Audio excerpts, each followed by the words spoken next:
Hello, welcome to national rankers. मैं हूं आभा गुप्ता सेरीवाल और हम पढ़ रहे हैं क्लास 12 का अकाउंट।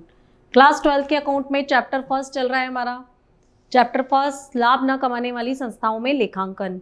लाभ न कमाने वाली संस्थाओं में जो प्राप्ति भुगतान खाता, रिसीप्ट्स एंड पेमेंट अकाउंट बनाया जाता है, वो किस तरीके से बनाया जाता है, कौन कौन से कॉलम्स उसमें रहते हैं, उन किस आइटम को हमें डेबिट में लिखना है और वो कौन से आइटम्स हैं जिन्हें हमें क्रेडिट साइड में लिखना है।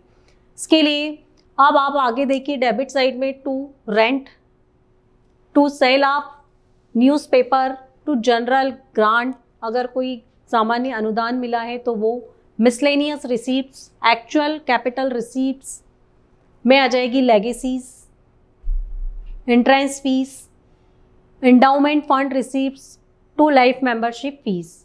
ये जो आइटम्स हैं वो सब इसमें डेबिट साइड में लिखे जाएंगे। ये सारे रिसीप्ट्स के आइटम हैं।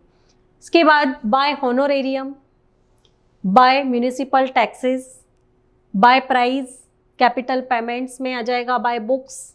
अगर कोई बुक्स खरीदी है, कोई लाइब्रेरी है तो वो बुक अगर खरीदती है तो वो उसकी असेट्स मतलब कैपिटल पेमेंट्स में आती है। इसके बाद बाय बिल्डिंग कंस्ट्रक्शन, भवन का निर्माण, by sports material, by cost of land और बाय इन्वेस्टमेंट। ये आइटम आपको इसकी क्रेडिट साइड में लिखना है। इसके अलावा भी कुछ आइटम्स हैं जो हमें और इसमें ऐड करना है। जैसे सब्सक्रिप्शन फॉर स्पेसिफिक पर्पस, किसी स्पेसिफिक पर्पस के लिए अगर कोई चंदा मिला है, सब्सक्रिप्शन मिला है तो वो इसमें आ जाएगा। इसके अलावा grant and donation for specific purpose, इसी तरह से कोई ग्रांट या डोनेशन भी स्पेसिफिक पर्पस के लिए मिल सकता है। To sale of fixed assets, कोई भी फिक्स्ड असेट्स अगर सेल की गई है, बेच दी गई है तो वो डेबिट साइड में हो जाएगी। इसके अलावा to interest on special fund, अगर कोई विशेष निधि या स्पेशल फंड है और उसके ऊपर उसको कोई इंटरेस्ट मिल रहा है तो वो भी डेबिट साइड में आ जाएगा। तो ये सारे आइटम्स थे जो उसके डेबिट साइड में लिखना है। डेबिट में जितनी भी प्राप्तियां हैं वो सब आपको लिखना है। इसके अलावा बाय गवर्नमेंट लोन, अगर कोई गवर्नमेंट से लोन लिया है तो वो आ जाएगा क्रेडिट में। बाय फर्नीचर अकाउंट, खरीदा गया फर्नीचर इसमें आ जाएगा। बाय ड्राइंग्स, अगर कोई ड्राइंग्स किए हैं तो वो भी इसमें आ जाएंगे क्रेडिट साइड में। कुल मिलाकर जितने भी पेमेंट्स हैं वो सब आपको क्रेडिट साइड में लिखना है। जितने भी रिसीप्ट्स हैं, जितनी भी प्राप्तियां हैं वो सब डेबिट साइड में, और जितने भी पेमेंट्स हैं वो सब आपको क्रेडिट साइड में लिखने के बाद इसकी टोटल लगाना है डेबिट साइड की। अगर डेबिट का बैलेंस आ रहा है, डेबिट की टोटल बड़ी है, मतलब क्लोजिंग बैलेंस आ रहा है कैश का, क्योंकि कैश अगर बैलेंस दिया है डेबिट में तो क्रेडिट में उसका क्लोजिंग बैलेंस आएगा, और कैश का बैलेंस इसके पहले भी मैंने आपको बताया हमेशा डेबिट होता है। तो एक निश्चित तिथि को संस्था के पास कितना कैश अवेलेबल है ये अंतिम शेष के द्वारा हमें पता चलता है।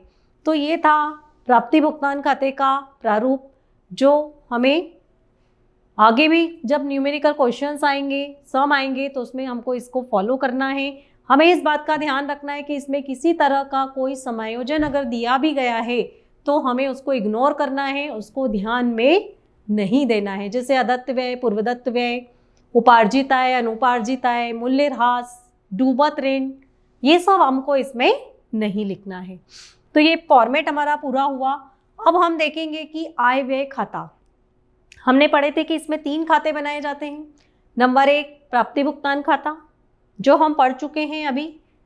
क्या होता है प्राप्ति भुगतान खाता, उसमें क्या क्या आइटम्स लिखे जाते हैं, किस तरीके से ये बनता है। इसके अलावा दूसरा अकाउंट पढ़ा हमने कि आय व्यय खाता होता है। तो अब आय व्यय खाता क्या है, कैसे ये बनता है, इसमें क्या क्या चीज़ें लिखना है और कौन कौन से आइटम हमको इसमें नहीं लिखना है, ये हम इसमें देखेंगे। तो देखिए आप, आय व्यय खाता जिसको इंग्लिश में कहा जाता है इनकम एंड एक्सपेंडिचर अकाउंट, बोलते हैं हम इसको आय व्यय खाता है, लेकिन जब इसके कॉलम बनाते हैं तो एक्सपेंडिचर का कॉलम पहले आता है और इनकम का कॉलम बाद में आता है। अब ये क्या होता है, देखो बाटली बाय के अनुसार यह एक आयगत खाता है जो कि गैर व्यापारिक संस्थाओं के द्वारा बनाया जाता है। गैर व्यापारिक संस्थाएं जैसे कि शिक्षण संस्थाएं, अस्पताल है, कोई औषधालय है, कोई क्लब है, ये सब उसमें आते हैं आदि, और एक निश्चित अवधि में अर्जित समस्त आय को शामिल करता है। एक निश्चित समय अवधि में उसकी कितनी आय हो रही है या उसको कितनी लॉस हो रही है, कितना घाटा उसको हो रहा है, ये जानने के लिए आय व्यय खाता बनाया जाता है।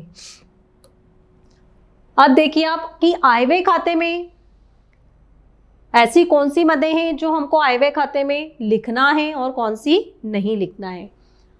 अब देखो आय व्यय खाते में न लिखी जाने वाली मदें, सबसे पहला प्रारंभिक रोकड़ और बैंक का शेष। रोकड़ और बैंक का जो ओपनिंग बैलेंस दिया रहता है वो हमको इसमें नहीं लिखना है।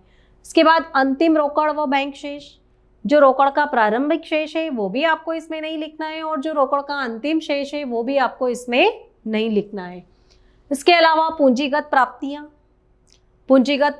पूंजीगत भुगतान, संचय एवं कोष, स्थायी संपत्ति का विक्रय, ये सारी चीजें इसमें नहीं लिखना है। जैसे कि फर्नीचर खरीदा गया संस्था के द्वारा, बुक्स खरीदी गई संस्था के द्वारा, या बुक्स को बेचने से कोई आय हुई, है ना, तो ये सारी चीजें इसमें नहीं लिखना है। इसके अलावा आय व्यय खाते में लिखी जाने वाली मदें, प्रारंभिक अदत्त चंदा, अंतिम अदत्त चंदा। अदत्त मतलब जो देना बाकी है। प्रारंभिक पूर्वदत्त चंदा, अंतिम पूर्वदत्त चंदा, अंतिम अदत्त चंदा, प्रारंभिक अदत्त चंदा, अंतिम पूर्वदत्त चंदा, प्रारंभिक पूर्वदत्त चंदा, ह्रास आदि समायोजन, प्रयुक्त सामग्री की लागत, ये सारे समायोजन हैं। ये वो समायोजन है जो हमने प्राप्ति भुगतान खाते में नहीं लिखे थे। प्राप्ति भुगतान खाते में हमने क्या करा था, किसी तरह का कोई समायोजन नहीं किया था, ना उपार्जित आय से संबंधित, ना अनुपार्जित आय, मूल्य ह्रास, अदत्त व्यय, पूर्वदत्त व्यय, कुछ नहीं लिखा था हमने। लेकिन जब आय व्यय खाता बनाएंगे तो उसमें ये सारे समायोजन आपको लिखना है। और इस बात का भी ध्यान रखना है कि सिर्फ जो चालू वर्ष से संबंधित मदें हैं उन्हीं का लेखा उसमें होगा। जो गत वर्ष और आगामी वर्ष से संबंधित अगर कुछ उसमें दिया गया है तो हमको उसमें नहीं लिखना है, उसमें से हटा देना है।